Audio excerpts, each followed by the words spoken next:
Hello, and welcome to another fun-filled episode of Disrupt on AMI. I'm Taylor Olson, your trusty guide for tonight's showcase. Just a bit about me. I'm a filmmaker from the lovely Halifax, Nova Scotia, navigating life's adventures with a history of eating disorders and CPTSD. Ready to have your mind blown? Because tonight we're showcasing a stellar lineup of Canadian artists with disabilities who are turning the art scene upside down with their inventive and deeply emotive work.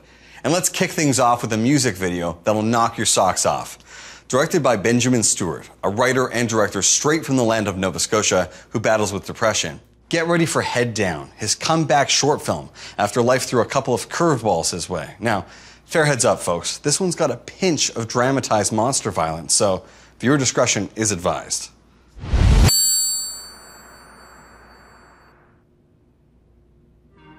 Last week, his cadaver was stolen from Front 7 Funeral Home. At night, a janitor reads a comic book.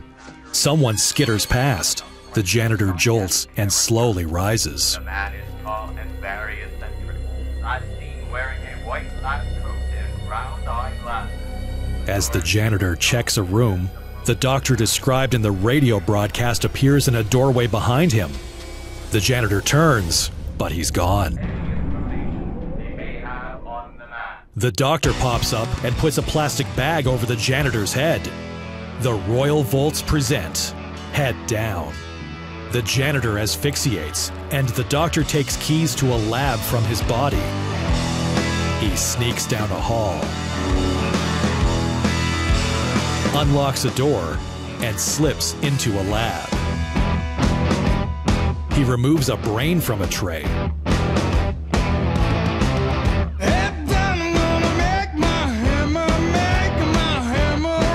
He puts the brain in a corpse's head.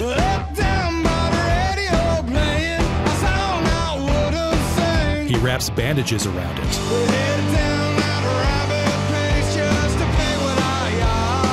The doctor grabs a glowing syringe.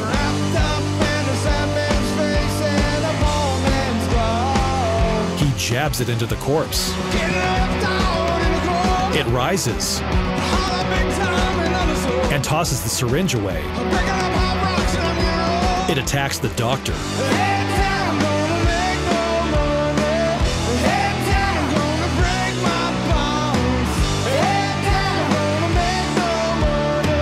The monster escapes from the lab. The doctor looks around, concerned. In a graveyard, a man with a shovel takes a swig from a flask of alcohol.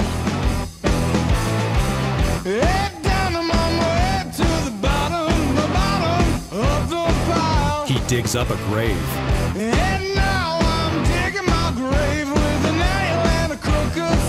He grabs a skeleton's necklace.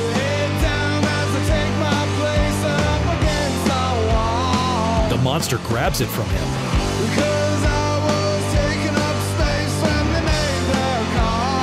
The robber attacks with his shovel. They struggle.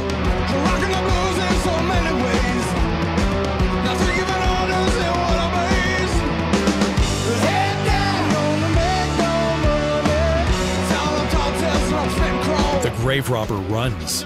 The monster pulls a cross out of the ground. The monster stabs the robber with the cross. Later that night at the lab, a cop shows the doctor a sketch of the monster, then questions him outside. The doctor points at the monster. As the cop looks, the doctor slips away. The cop chases the doctor into the woods, but finds the monster again.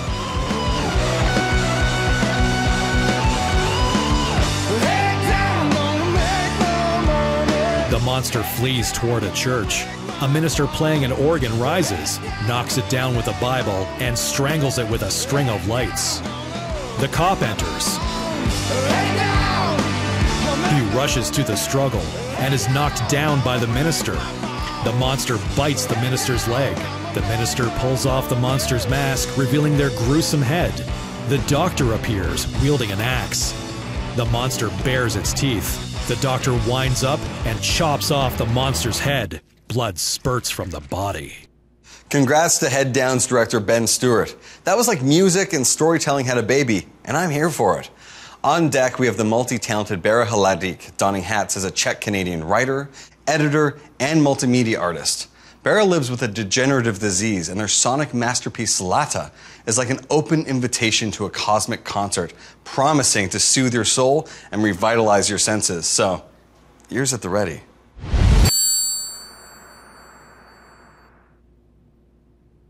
In animation, planet Earth becomes an eye surrounded by stars. It blinks and sheds a tear. It vanishes, replaced by a hand growing like a plant. It becomes a flame, then loops into the sun. The sun and clouds become a face, then leaves dripping dew, then a pair of leaves and a hand growing from a spinning loop. The hand reaches for the leaves and a fruit grows from them. The hand disappears and 4 fruits surround the first one. The fruits morph into a smiling face, then the mouth expands to become a tunnel. In the middle, eyes appear. Some blink closed and slide out of frame.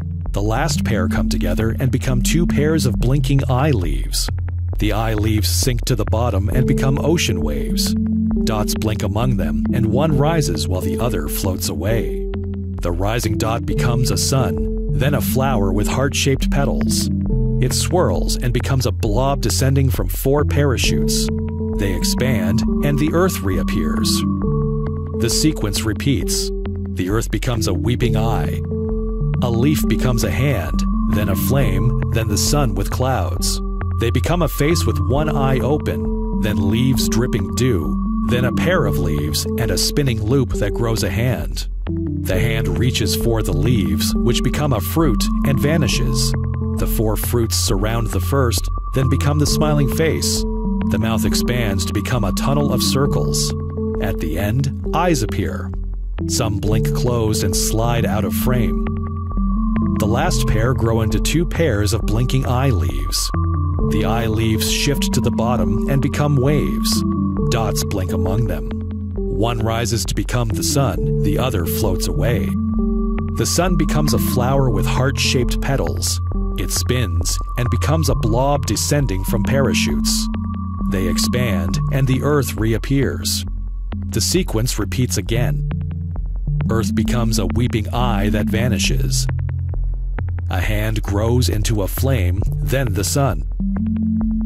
It becomes a face, then dripping leaves, then a pair of floating leaves and a looped hand. The leaves become a fruit. The hand is replaced by 4 more fruits. They become a smiling face, and the mouth becomes a tunnel. Eyes appear at the end. Some close and leave. The last 2 grow into 2 pairs of eye leaves. The leaves drift down to become the ocean.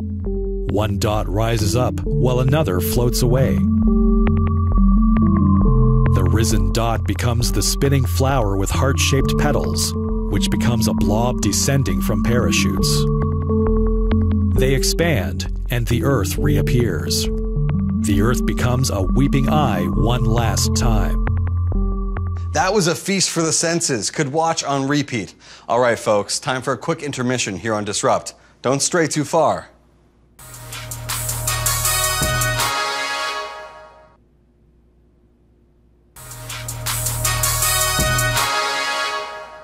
Welcome back to Disrupt, my friends. You know I miss you when you're gone. Now, let's dive back in with a unique artist, Seeley Quest, a trans-disabled environmentalist who is an organizer with non-obvious physical and cognitive disabilities, and not only excels in literary and body-based composition, but also in curation and facilitation. Brace yourselves for a sexy Crip manifesto, a work that sheds light on the significance of inclusive space for Crip sexuality, highlighting that sexual freedom can have a different but equally important meaning for those of us who aren't abled.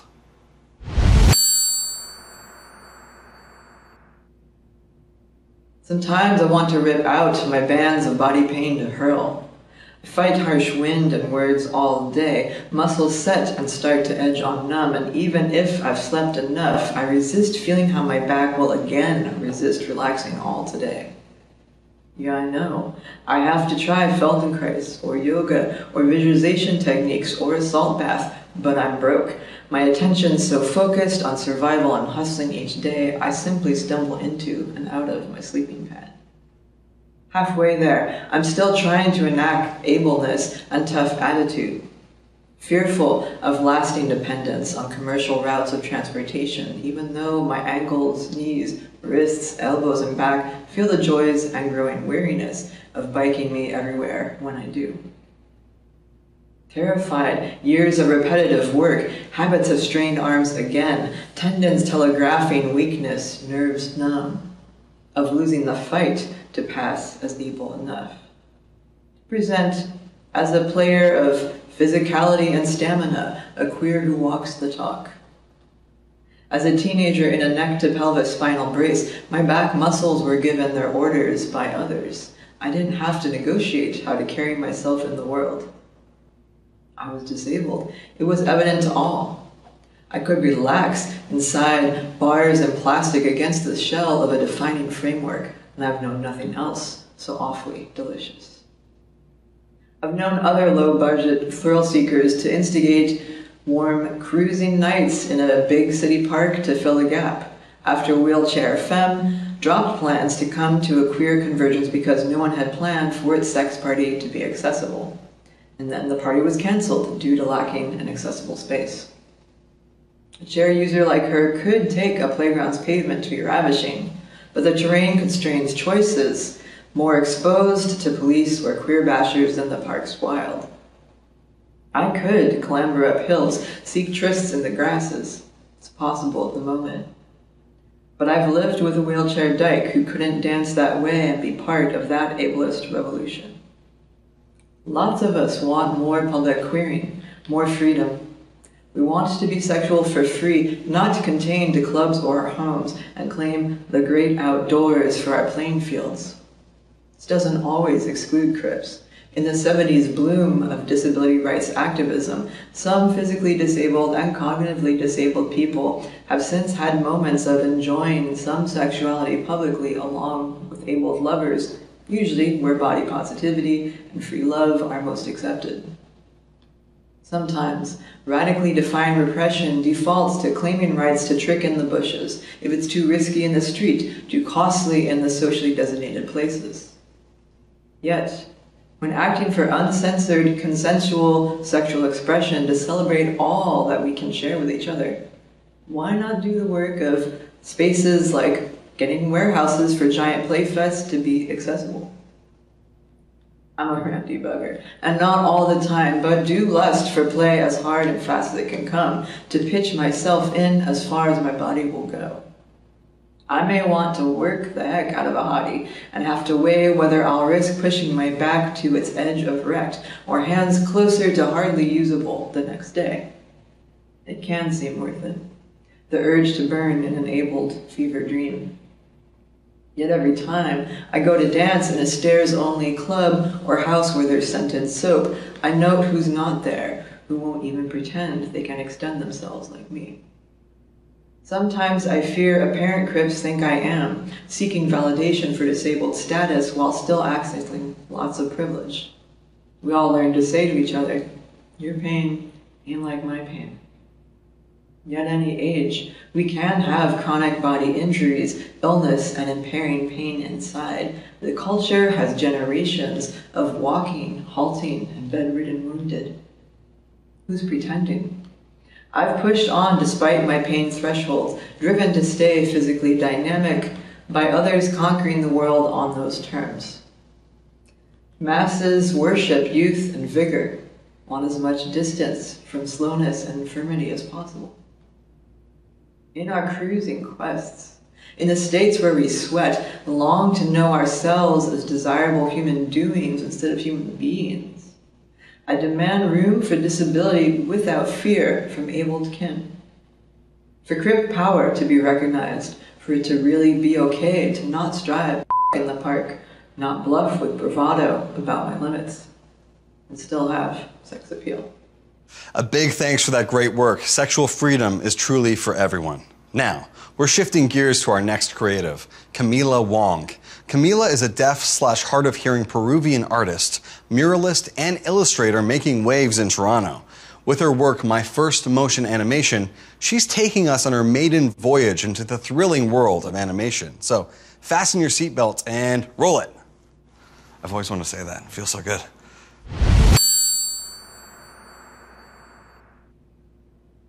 In animation, a hand tosses multicolored leaves. As they vanish, a leaf lands and bursts into flame, which becomes a fox who sits. In close-up, the fox yawns. The fox is replaced by open loops. A squiggly line runs along and among them until it straightens, spirals, becomes a point, and vanishes. Can you believe that was Camila, the animator's first project? Camila, your skills are next level. Stay glued, folks. We've got more wizardry and wonder lined up for you, only on Disrupt.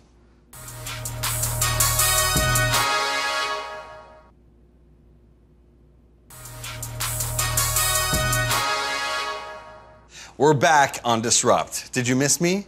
You did? Oh, shucks, stop. For the grand finale, we have a short film from the dynamic duo Caitlin Adair and Christy Edwards. Caitlin is an art multitasker from Fredericton, New Brunswick, whose passion for social justice translates into her films. Christy, on the other hand, is a Nova Scotia original, a deaf Wonder Woman, filmmaker, writer, and digital artist whose love for creativity knows no bounds. Presenting to you their film, Apparition.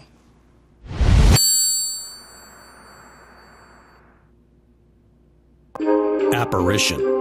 A glass angel stands on a table, then lies broken. We're competing in the 48-hour film competition. Yeah. And last night we went out just taking some test shots. We went all around the city just kind of shooting things and being silly. And we were assigned cemetery and a birthstone angel. So we went to the cemetery, we shot some things. It was a little spooky. I don't like cemeteries. And, you know, some of the lights were flickering and stuff like that. And then we broke the angel. So we decided to come home and review the footage and just see what we got. What we caught, yeah. And that's when we saw it. It's like a weird orb. A small light bounces around a park. Like an apparatus or something. An apparatus? Yeah. No, it's an apparition. Aspiration? An apparition. Ambition? Apparition. Operation? No, it's a ghost. We saw spirit or something. Something was following us. It's like, and it followed us from the legislature. Orbs twitch under streetlights. Yes. To the cemetery. To the cemetery, and then into the cemetery. Yeah, in the streets. Like it's in all these so shots. Weird. Caitlin points out a stick on an empty plinth. I want to let it go and, you know, make a movie and do the 48-hour. You know what? We need to catch a ghost on camera. But we don't have time. We don't have time to go ghost hunting. Yes, we do. In a car at night. We're going to hunt some ghosts. Do. Of course, it's pouring rain out. We are outside the cemetery, and we're just gonna hold up for a little bit. Hopefully it stops raining, and then we can go and find our apparition. Apparatus. Apparition. No, it's apparatus. Oh, fingerspell it.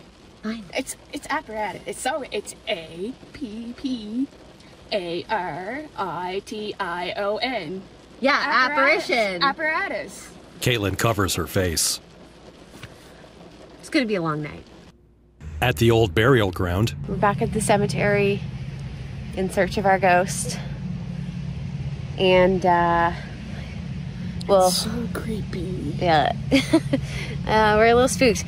I will flip the camera. The camera illuminates nearby gravestones, grass, and wet pavement. Buildings loom beyond the cemetery. I don't see anything. No, I don't see anything. The camera quickly swings around. A small light bounces. Okay, it's back, it's back. A face appears above a grave. Oh my god. The camera shakes as Caitlin runs. She stops and faces Christy, who signs to her. Caitlin falls to the ground. Christy hurries over and picks up a flashlight. A dark form floats into Christy and knocks her down. And then they die. Back in their room, I don't know, man, if I like that idea. It's so good. It doesn't make sense. It makes a lot of sense. No, it doesn't. What's your idea then? Cats? Apparatus? Apparition? You two are too funny. I love it.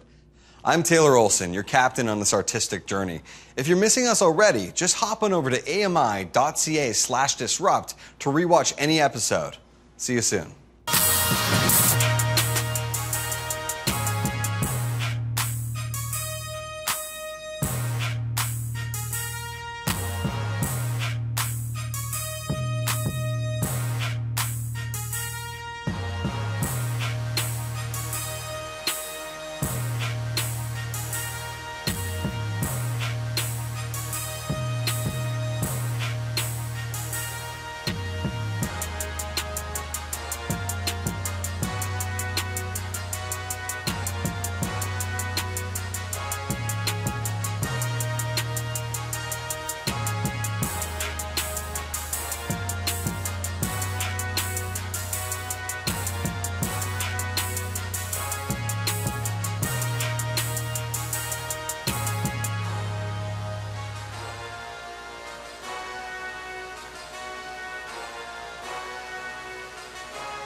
An AMI original production.